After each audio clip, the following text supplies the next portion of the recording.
Maharashtra top 10 में आपका स्वागत है। देखते हैं महाराष्ट्र की वो खबरें जो इस हफ्ते सुर्खियां बनी।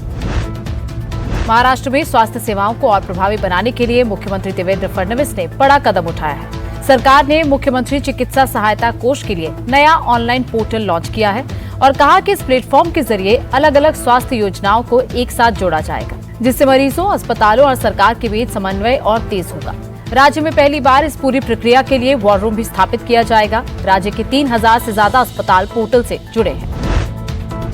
मुख्यमंत्री देवेंद्र फडणवीस ने विकसित महाराष्ट्र 2047 में संतुलित विकास पर जोर दिया और सभी विभागों से ठोस एक्शन प्लान तैयार करने का निर्देश दिया। उन्होंने कहा कि राज्य की प्रति व्यक्ति आय राष्ट्रीय औसत से अधिक है, लेकिन 11 जिले अब भी पीछे हैं। ऐसे जिलों को ग्रोथ इंजन बनाकर मुख्यधारा में लाना चाहिए।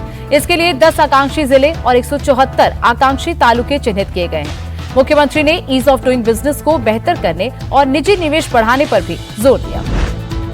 सिविल सर्विस डे 2026 के मौके पर मुख्यमंत्री देवेंद्र फडणवीस ने कहा कि प्रशासन को स्टार्टअप की तरह काम करना चाहिए ताकि प्रक्रियाएं सरल हों और लोगों को बिना देरी सीधे सेवाएं मिल सके। मुख्यमंत्री ने साफ किया कि जीरो ब्यूरोक्रेसी का मतलब अधिकारियों का अभाव नहीं, बल्कि प्रक्रियाओं को आसान और पारदर्शी बनाना है। झिरो ब्युरोक्रेसी होऊ शकत नाही, पण त्या ठिकाणी प्रोसेसेस या रिइंजिनियर करायच्या, त्या सिम्प्लिफाय करायच्या, त्या प्रेडिक्टेबल करायच्या।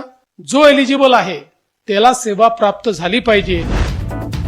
आरएसएस प्रमुख मोहन भागवत और मुख्यमंत्री देवेंद्र फडणवीस ने पुणे में Lata Asha Mangeshkar institute of medical sciences के शिलान्यास समारोह में हिस्सा लिया। इस मौके पर उप मुख्यमंत्री एकनाथ शिंदे समेत कई जानी मानी हस्तियां मौजूद रहीं।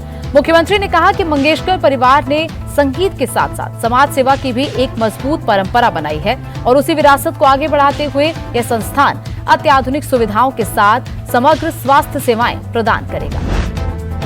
महाराष्ट्र में उद्योगों को बढ़ावा देने के लिए मुख्यमंत्री देवेंद्र फडणवीस की मौजूदगी में 1.75 लाख करोड़ रुपए से अधिक के बड़े निवेश समझौते हुए। चंद्रपुर में श्याम स्टील 10,000 करोड़ रुपए का निवेश कर 8,000 से ज्यादा रोजगार सृजित करेगा, तो वहीं JW ग्लोबल ग्रुप करीब 1.65 लाख करोड़ रुपए का निवेश कर सोलापुर में 14,976 करोड़ रुपए की फ्लोटिंग सोलर परियोजना स्थापित करेगा। इसके साथ ही company AI campus, data centre, green hydrogen और स्मॉल मॉड्यूलर न्यूक्लियर रिएक्टर जैसे उन्नत क्षेत्रों में भी निवेश करेगी।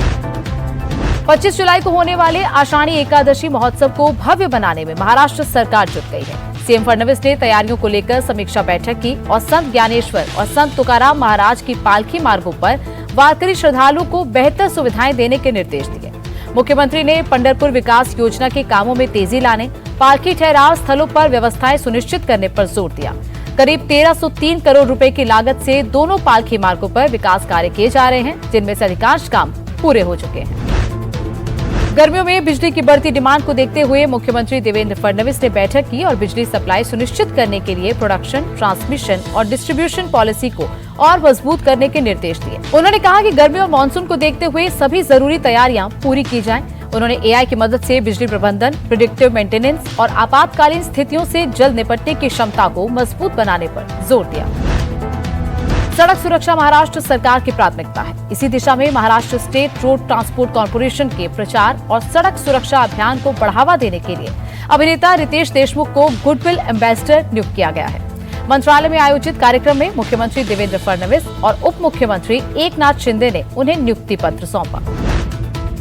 वर्ल्ड हेरिटेज डे पर डिप्टी सीएम सुनेत्रा पवार ने राज्य की समृद्ध सांस्कृतिक विरासत को संरक्षित करने का संदेश दिया। उन्होंने कहा कि महाराष्ट्र का इतिहास, इसकी धरोहरें और परंपराएं हमारी पहचान का अहम हिस्सा हैं। इसलिए इन ऐतिहासिक धरोहरों को सुरक्षित रखा जाए और आने वाली पीढ़ियों के लिए उनका संरक्षण सुनिश्चित किया जाए।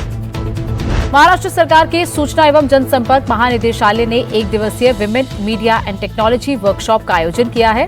वर्कशॉप को संबोधित करते हुए सरकार के प्रिंसिपल सेक्रेटरी ब्रिजेश सिंह ने कहा कि AI पत्रकारिता को नया आकार दे रही है और महिला पत्रकारों को इस तकनीकी बदलाव को सकारात्मक अवसर के रूप में देखना चाहिए। इस अवसर पर राष्ट्रीय महिला आयोग की अध्यक्ष विजया राटकर ने कहा कि मीडिया को सिर्फ सूचना देने तक सीमित नहीं रहना चाहिए, बल्कि समाज की सोच को दिशा देने की जिम्मेदारी भी होनी चाहिए। ये थी इस हफ्ते की महाराष्ट्र टॉप 10 न्यूज। हम फिर हाजिर होंगे महाराष्ट्र की नई खबरों के साथ।